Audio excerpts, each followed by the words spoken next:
When you choose to earn your degree online from Southern New Hampshire University, you're saying yes to new opportunities and to new adventures. You're saying yes to something big, something you've always wanted to do. If earning your degree is one of your goals this new year, SNHU can help you get there. With low online tuition, no set class times, and multiple term starts per year, you can set the pace that works for you and save money along the way. Visit snhu.edu today to get started.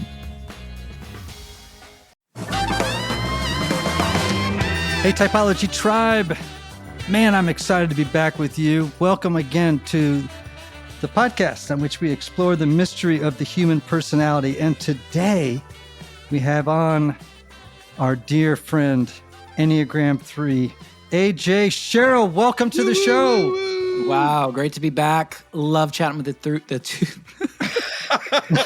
With the three of us. The three of us? What happened? Oh my goodness. What you're talking about, AJ, is Ian, me, and your photograph that is a part of this episode as well. That is what we're talking about. Thanks for the clarification on my words. That's why you said three. Yes. Well, maybe it's my Ennea 3 coming out. It's just that's the podcast.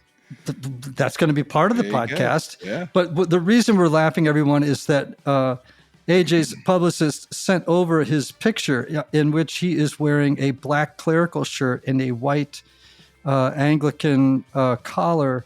And he looks so clean cut and so good. But today, as he appeared on the show, he's now just wearing a black t-shirt. But before, he had an open sort of plaid shirt on. He's got a black baseball cap on backwards, and he's sporting a goatee. And he looks, in this picture here, you just look like Father Brown.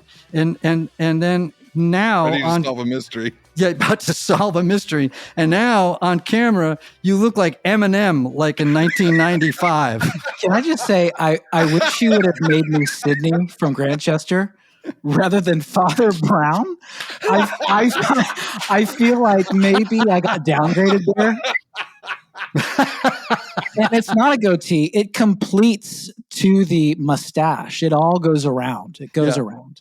I said to AJ, let me guess, you're talking to the young adults tonight? Is that what we're doing here? Is in good Enneagram 3 fashion, you're like, okay, well, what do I have to become in order for tonight's crowd to match their expectations? Is that what's clarified? Talking to you, Ian, I am in fact not talking to the young adults. Far from it, in fact. Trying to fit in with the kids. That's all we're trying to do. And he's got a tattoo as well, but thankfully not like Post Malone. You have no tattoos on your face, and that's a good thing. Forthcoming. The fourth podcast we do together, all bets are off. I want to see a neck sleeve next time you're on. Sleeve with like Celtic stuff going up the side of your neck, up towards your ears. But for another time. Welcome back, my friend. And you've got this brand new book, Rediscovering Christmas. But first and foremost, you are as you say, Ennea 3. And I want to know what you have been learning since we last met. Like, what's the big frontier of learning for you, or that has been happening, and how does it relate to the Enneagram? Yeah, I'm on a journey right now of spiritual direction, of getting certified in that track. And I've been a teacher my whole life. And as it turns out, there's not a ton of overlap between those two. In fact, being told to say less and listen better and ask better questions rather than attempting to answer things is a real art and practice. And so that's been a lot of my pathway, is actually learning to say less and to think better and into deeper layers as to what motivates humans to do what we do. So I'm trying to get good at that. I don't feel like I was born good at that. Some people I think are. I wasn't. And so the art of compassion through listening, I think, is something I'm really interested in and want to grow in. You know, it's funny. I did a spiritual direction program. I thought I was really going to love it, and I thought I was going to be really good at it. And at the time, I really wasn't. I was still too much of an answer guy. But now, 25 years later, I find that everything I learned there is really helpful. And I'm actually more natural at it now than I was 25 years ago, which is, I guess, just a testament to getting older. I hope so. I don't know that everyone that gets older gets better at that. So maybe it's just a testimony to what God's doing in you. And I hope that's my journey too. Like, I really hope as I get older, and especially as we get older, hopefully the sort of trajectory is that we begin to realize we don't know as much as we thought we did. And maybe that shuts us up a little bit more as well. So going back to that original question, like the Enneagram provides this pathway for threes to grow into maturity. How are you doing with that? As faithful as I am to the contemplative way, I think that probably speaks a lot as to how I'm doing with that. And that feels kind of like a week by week conversation of checking in with how I'm doing with being still, slowing down, paying attention, wholly noticing things that require effort for someone like a 3 that's achievement oriented, performative driven. I think I check in with that weekly, and there are some weeks that are better than others and some weeks that are rather embarrassing. But especially as we ratchet up into Advent through Christmas, like the impulse is to go faster and do more and spend more, and everything is in excess. And so it's a really good time to check in, particularly for this personality profile that I sit into, to live into being genuine and authentic and making space. So I think everybody has kind of an emotional default home, like where do they just sort of typically click into, right? And I've been thinking a lot about that question as, in my own life. But what is your emotional home? Like, where do you emotionally go and click in most of the time? Optimism, hope, future orientation toward things are going to be great, I think. So I stay pretty upbeat emotionally, pretty open and desirous. But then if that gets sort of negated, I can get pretty low really quickly. So I can kind of swing emotionally on a pendulum pretty vast. And so a lot of it, again, it comes back to if I'm not careful evaluating my life based on circumstantial sort of events. And, it's a pretty vulnerable place to be. Do you think that's sort of going from the high side of 3 to the low side of 9? Like that where you kind of get depressed and kind of numb. I numb out, binge out. Like that's like a huge thing. I've been paying attention more to those eras, especially, stress, of just noticing more like, wow, why am I watching the 3rd episode of this right now? Like what am I avoiding right now? Those sorts of things have been really important for me, particularly in this season. Yeah. It's so interesting. I've noticed in my own life lately that oftentimes I fall into these compulsive patterns, whether it's scrolling or Netflix or eating or something. And usually it's because I'm bored. Boredom is like a real problem in my life right now. Like I have these big swaths of time when I'm really, really, really, really, really busy. And then these big open blocks of time where I'm just listless and like wandering around the house, wondering what I'm supposed to do next. And I was just talking with a therapist recently, like, I got to figure this out. Like, I got to figure out some ways to be a little bit more creative with my life, I can tell you all about where to buy the best shoes right now because of my social media feed. It throws me out. Like, I can tell you all about the various websites where Nike flights are going to give you the best deal. It's insane how I can get lost in the sort of scrolling around shoes, and I'm not even in the market. Yeah. Yeah. Well, somebody heard you talking about it. That's the problem. And then this happened. All right, let's talk about this rediscovering Christmas and surprising insights into the story you thought you knew. What got you to write this book? Let's get back to boredom, as you were suggesting. I found that around Christmas, Easter, these sorts of times in a church, for example, Christians get pretty glazed over and bored. And so they divert to either like some sort of, glazed cynicism or a kind of like substitute excitement. Like I'll give you an example. A few years ago, like my soul sank in my 20s, decades ago. Crazy. It's been that long. We did a laser show. I remember just thinking that this is what we do now. The best story on earth is God taking on flesh and walking around in the neighborhood. And to talk about that, we use lasers. And something just sort of like, just really funny. Something just sort of died in my soul. It was a church I was serving at in my 20s. And it was just like, this can't happen again. And it was one of those, I was like, okay, we've sort of lost the mystery of the story, but maybe there's more to the story that we have never actually talked about. And so I've been on a really long contextual journey, particularly around first century antiquity, Greco-Roman, Hebraic culture, of understanding what are some things that we might discover that maybe have been in the story the whole time, but we've sort of either glossed over and now we're sort of glazed out. And so that's what I began to see in the church, is just people being like, just bored and saying there has to be more than this mystery that we behold this time of season has to be better than this. All right, so tell me about the more of this. So let me use a metaphor. So this idea of a tel, T-E-L, it's a hill. I mean, you've probably heard of cities like Tel Aviv. It means hill, Aviv, spring.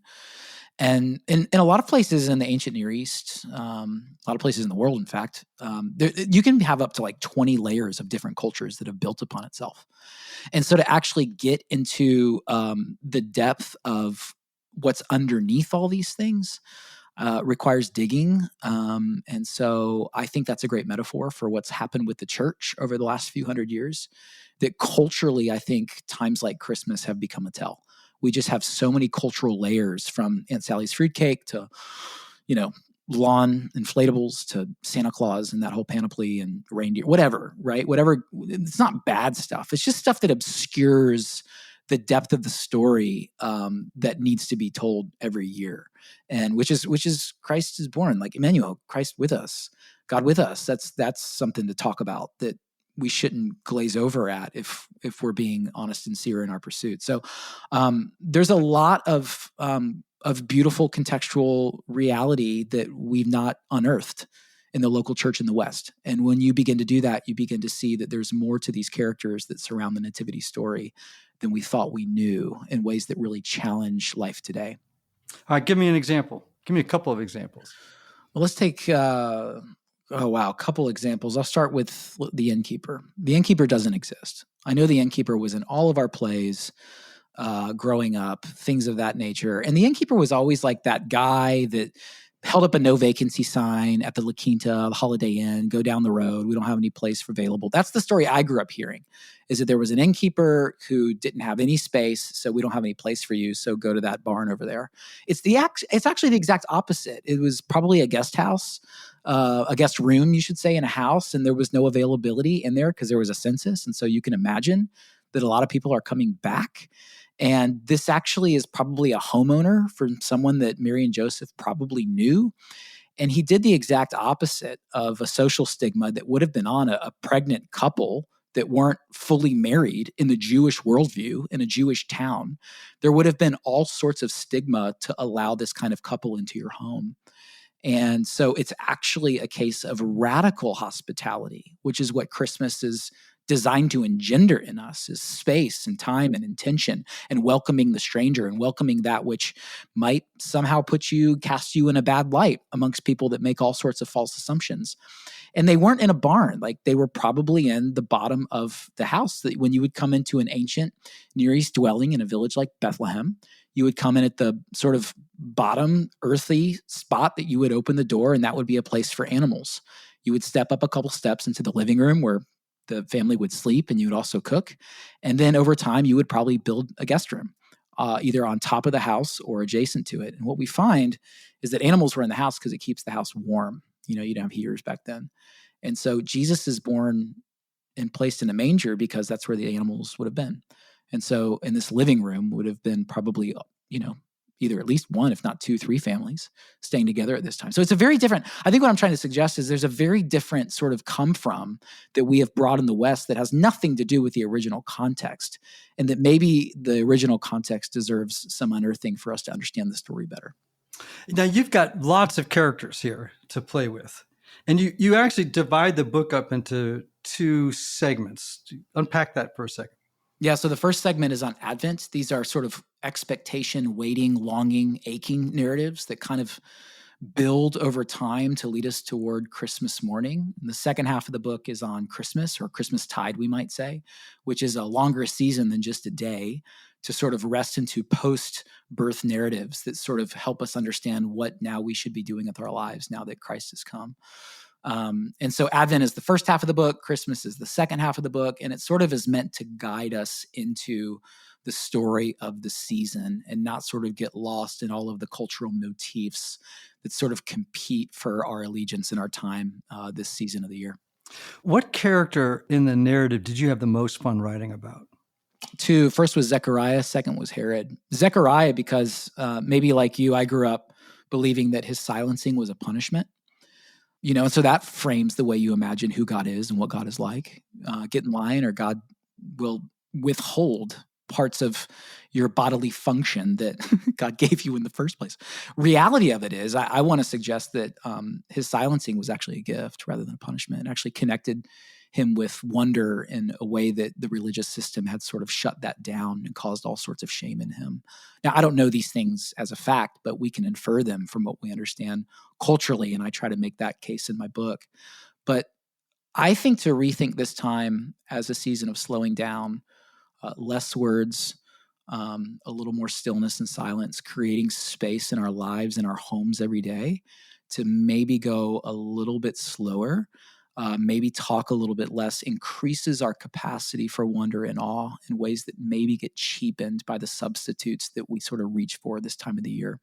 So Zechariah was really big for me because, especially as an Enneagram 3, sort of getting away from calendar items, email to-do lists, all the things that are achievement-oriented, and to sort of savor the story and to sit a little bit longer every morning and evening is really good medicine for me. So that's one. Give me another one, another character. Herod was huge for me. I mean, we're talking about the anti-hero. What I love about the biblical text is it's not sanitized. Like, you end up with all of these characters surrounding the story that, I mean, they're all rather suspicious in their own way. People like me. And I find in Herod, it's easy to be the protagonist in these stories, right? We connect a lot with, the heroes of this story, Joseph or whomever it might be, right? Mary. I think for Herod, a guy who is so bent on power control and trying to shape his narrative, his voice, his authority, his power, his future in such a way by attempting to block all sorts of possible candidates that could rival his throne. I think it was really good for me to understand how this really incredible builder, this incredible, this guy that just knew how to navigate the world, knew how to bring political systems into alignment with his agenda. I think I probably have more in common with Herod than I do Mary, more in common with Herod than I do Zechariah. And to really understand the scope of his power and his privilege and his sort of way of navigating his world and constructing his own future has been helpful for me to notice some of my own tendencies. He's an extreme example, but we're all on a road and a trajectory somewhere. And Herod has helped me sort of understand and name some of my trajectories that I need to be careful about.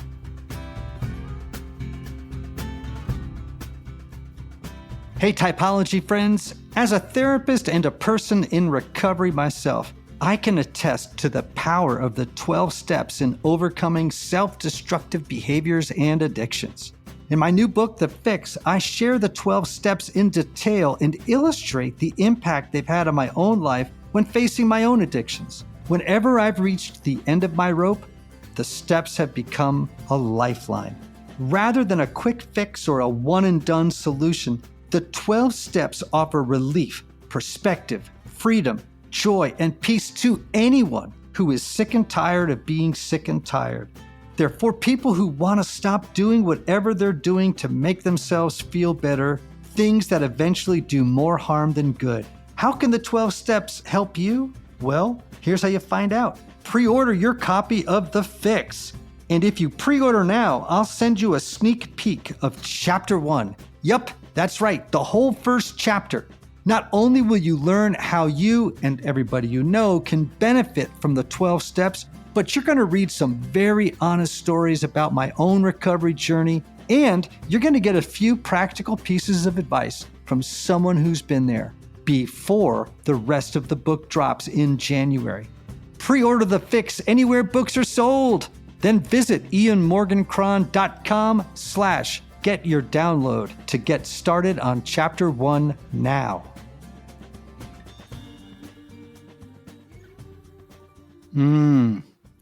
All right, so here's a question I hadn't thought to ask, but since you are a student of the Enneagram, I'm curious.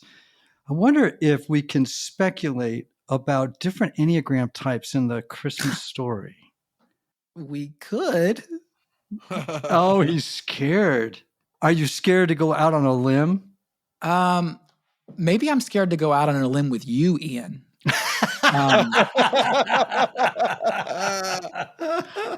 Knowing I would talk to you today, I've given it a little bit of thought. Have you really? Well, I noticed where I show up more and pay more attention in each of these characters. And so I think that's conversant probably to my own sort of where I sit in some of these things. So I would love to collaborate on that conversation. I mean, what type do you think? Let's just talk about archetypes, not types. Okay, we'll just talk about archetypes. Sure. So would you say that Mary is an archetypal what? 6. Ooh, pray tell. I see someone that is deeply interested in collaborating with the divine. Someone who may have initial hesitancy, even though the text only gives us just a glimmer of that, but someone who aligns with the story and is able to significantly hold space for something significant. I mean, we see this often in 6 in their leadership capacity and the things they're able to accomplish. Someone who obviously exercised a tremendous deal of courage in spite of the fears that she probably felt. So where would you imagine her in that? I can see 6. I suppose and this would be the more sort of obvious answer, sort of works poetically as a 2, bearing love. It's interesting. I just heard a long lecture on Mary from a PhD student that was really illuminating just that the power of that yes to God as a model for our own lives. But I like the idea of 6. I think that's really interesting. What about Joseph? I mean, I think we see a lot of 9. Yeah, I was going to say that. Right? I mean, he's kind of the guy in the background. What I'm trying to do in Joseph is bring him to the foreground. I don't think we give Joseph enough cred. Did you see Father Stu?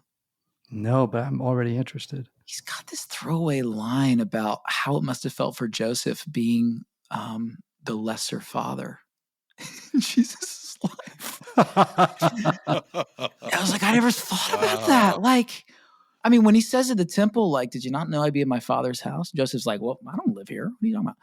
I just wonder. But Joseph has such a beautiful story of receiving, like when the angel visits him, he's like, okay, if that's truth, like I'll live into that no matter the cost. Right. I mean, that's such a peaceful gaze of just like leaning into that, that was costly, that being put on him. Right. That's a lot. Yeah. And walking that out.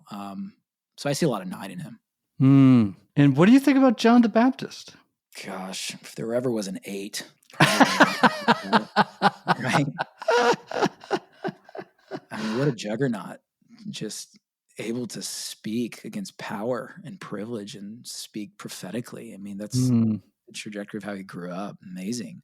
I think he had a lot of connection to the Essene community down in the wilderness of Judea. I think his dad was a Sadducee and so had a lot of that connection to the religious establishment and probably was sick of it, particularly with the ways politics melded with religious life and bowed to Rome. So I think there was probably a lot of 8 in John the Baptist. And we see that later in his life, at least tendencies in that way to speak truth to power without any sort of caution in the wind. It's always risky to type people, especially 2,000 years ago. But it is interesting, to, like, for example, so this is me saying something I probably shouldn't say, right? But, I love the Gospels, and Pauline epistles drive me crazy sometimes. I mean, and part of it is Paul's voice. At times, Paul has an unhealthy one ring about him that just can drive me nutty. Do you know what I'm saying? Like there's a real one side to Paul that sometimes grates on me a little bit. So in some ways it's like, oh, well, that's me. Like it's not Paul, that's really me and my own lens. And so again, this is more purely for the sake of entertainment than it is for anything accurate. But there are a bunch of books, and some that were written by spiritual directors a long time ago, about biblical figures in the Enneagram. that are kind of interesting when we think of them as archetypes. Mm-hmm. Because in a way, they serve as models for us potentially in our own spiritual growth and direction. No doubt. And I think recovering their two-dimensionality, allowing them to enter our world, but also allowing us to sort of, particularly with this book and the Nativity, of imagining where are we in the story alongside of them? Where do we find ourselves? Where do we find ourselves more like or less like some of these characters? Because I think that's the gift of the scripture, isn't a two-dimension historical sort of, it's entering into a larger story of those who have lived out, though our particularities are different across time and space and technologies, our come-froms and our motives, I mean, all of these things that you talk a lot about, they're the same. We're dealing with pride just like we dealt then. We're dealing with lust. These aren't novel concepts, right? No, sin is very unimaginative. We're so cliche. I know we think we're novel. We're so cliche. I've had people say to me before, oh, I'm such a sinner, and I'm like, don't flatter yourself. I'm like, you think you came up with something new? You think this is new? Yeah. This is like very uncreative stuff. Well, I've been fooling around with my wife. I mean, really? That's it? Really? Throw something at me fresh and new. This is old stuff, right? It's the same stuff that has dogged people from the beginning of time. And I think that's why I said what I did about Herod, is that there are shapes and contours of his character that is a cautionary tale. And, it's easy to dismiss him, to say like, well, what an idiot, what a power. But yet there are things in me where I find it's helpful to connect with that and to be aware and to notice that. Because I think each of these characters express a response to the story.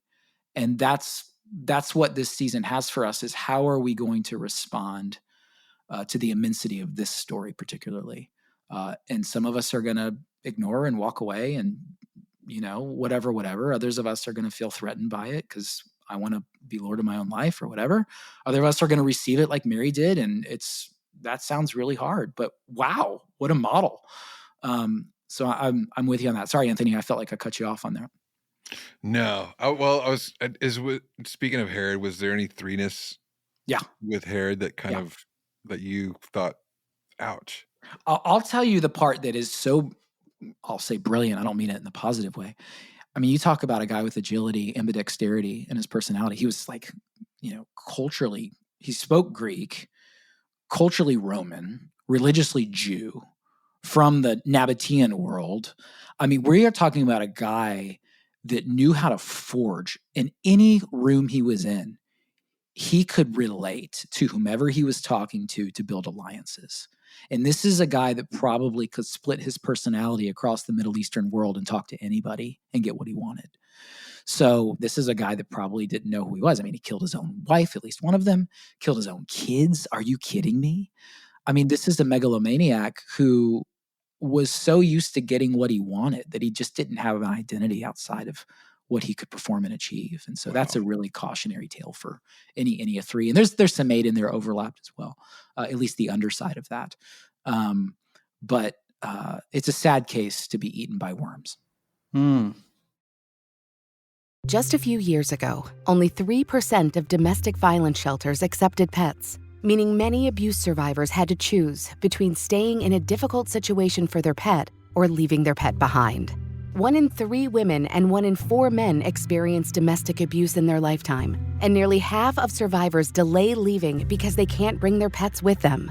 Purina believes in the healing power of pets, particularly for survivors of abuse. They believe pets and people are better together, which is one of the many reasons they started the Purple Leash Project. Through the Purple Leash Project, Purina is helping break down one of the many barriers abuse survivors face: the lack of pet-friendly domestic violence shelters. Purina has helped increase the amount of pet-friendly shelters across the country from 3% to nearly 20% through the Purple Leash Project. With more pet-friendly domestic violence shelters, survivors and their pets can escape and heal together. Visit Purina.com/purple to get involved. The following ad is sponsored by Pets Best Insurance Services. Your pet is your bestie, your therapist, your preferred match. It's easy to love them, even when they sneak your snacks. It's easy to protect them too, with pet insurance coverage from Pets Best.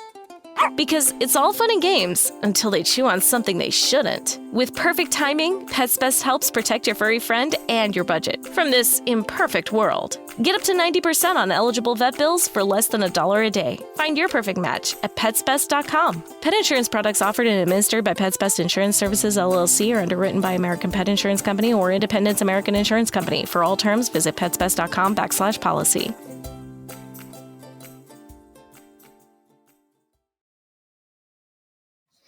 So let's talk about some characters in the story that don't get enough press. Let's talk about the angels for a second. Let's talk about Wi-Fi. So I've learned I don't know if this is true, but this is what I read a long time ago, is that you can, if Wi-Fi was visible, it would look like rainbows everywhere you go. It would Really? it would flood the environments that you're in with rainbow color. And I'm like, okay, that's interesting, because the first thing we do when we go, let's just say we're at a hotel. The first thing we do when we get into our room is probably ask for the Wi-Fi password. Like, what's the Wi-Fi password, right? Which is weird. Yeah. And we're acknowledging from the very get-go that there is an invisible realm that we long to connect to that is true whether we like it or not, and it looks like rainbows if we could see it. And I want to suggest for those of you like me that sometimes struggle with the invisible realm, that it's possible that what we see in angels on so many pages of scripture, more than we would assume, is that there is angelic presence that floods the story from Genesis to Revelation. And is it possible that just as Wi-Fi, is it possible that angels pulsate the entire creation and we're not aware of it? That the divine is flooded in the universe, and we just largely remain unaware of this generous gift amongst us. So I don't know how that interfaces with our days. I just know we're not alone, never have been and never will be. And that's interesting to me because angels are all over the gospel nativity, and nobody talks about them as like leading characters. They're always just kind of support staff. And I think it's interesting to consider the pulsating nature of divinity all around us all the time. And that is what you're describing, right, is in some ways the purpose of contemplative practice and contemplative life, which is to awaken our imaginations and our senses to the presence of God in all things. Yes. I mean, what if we don't, what we call prayer, what if we don't start the conversation? What if the conversation has already been happening and we're called to join that in quiet silence of being still and allowing God to fill every space in who we are? I like to think prayer is more of a conversation that we're joining rather than starting. Love that. Yeah, for sure. For sure. And I think that is a whole other topic of conversation, which is the Christian imagination or the lack thereof. Yeah. And when you don't have much of an imagination, lasers start to look really good. Isn't that true? Yes. I'm glad that came full circle. AJ, could you type the three wise men based upon the gifts they brought?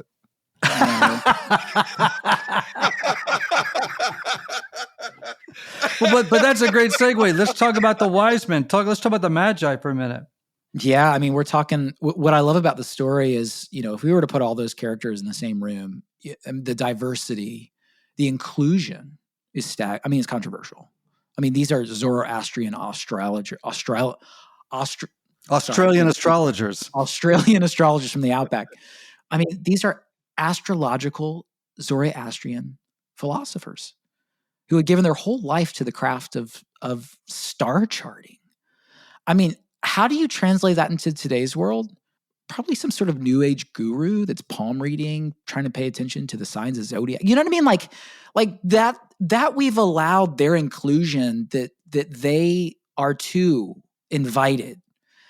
I think we've lost touch with like what we're saying, that the Magi are invited to this manger. It's staggering, actually. But these are guys that we think probably came from some sense of the Arabian sort of peninsula, just because of the kinds of gifts they brought. It was you mined for gold around there. There was gold that was found all the time, and even the spices, the myrrh is what you do at the end of someone's life when you embalm them. And so I think that's interesting, the possibility in God's divine poetry that you have one guy shows up with myrrh saying, this is where the story's headed. That's interesting to think about. You talk about reclaiming some wonder and some prophetic sensitivities from these guys. And even the provision that these guys are bringing for this refugee named Jesus, who's about to be sort of exiled into Egypt. But more than anything, I think what the Magi discover is that aside from giving gifts fit for a king, I think they would have left feeling like they received the real gift. I think we often think about the gifts they give, but we forget that the gift they received, and they didn't, the text says this, it's really beautiful, and they did not go back the same way they came. Mm-hmm. That there's something about encountering the divine that when it's true and real, we don't go back the same way we came. We go back different, on a different path. And that's something to think about as we think about this Christmas season. So we are now celebrating Christmas on the backdrop of an election, which is actually taking place today. This show will drop after the election. But when you see this story now of the Christmas story against the backdrop of our own current contemporary story, has anything come up for you when you place the two of them side by side? I think what was happening in Herod and in the larger Roman world felt by and large like this is the way the outcome of whatever it is that's happening right now will be the outcome of the world. And I'm not saying that political contemporary moments don't shape the future. I'm just saying that I think in the annals of history, the things we experience on a every 4-year basis are a footnote compared to where the story's headed and who really runs the world. Mm-hmm. It gives me peace to contribute to the democracy we're part of, but it also gives me peace to know that no matter what happens, it will be a wonderful opportunity to be the Jesus people in the world. Like that for me is no matter the outcome of tonight, it will be a wonderful opportunity to be the Jesus people in the world.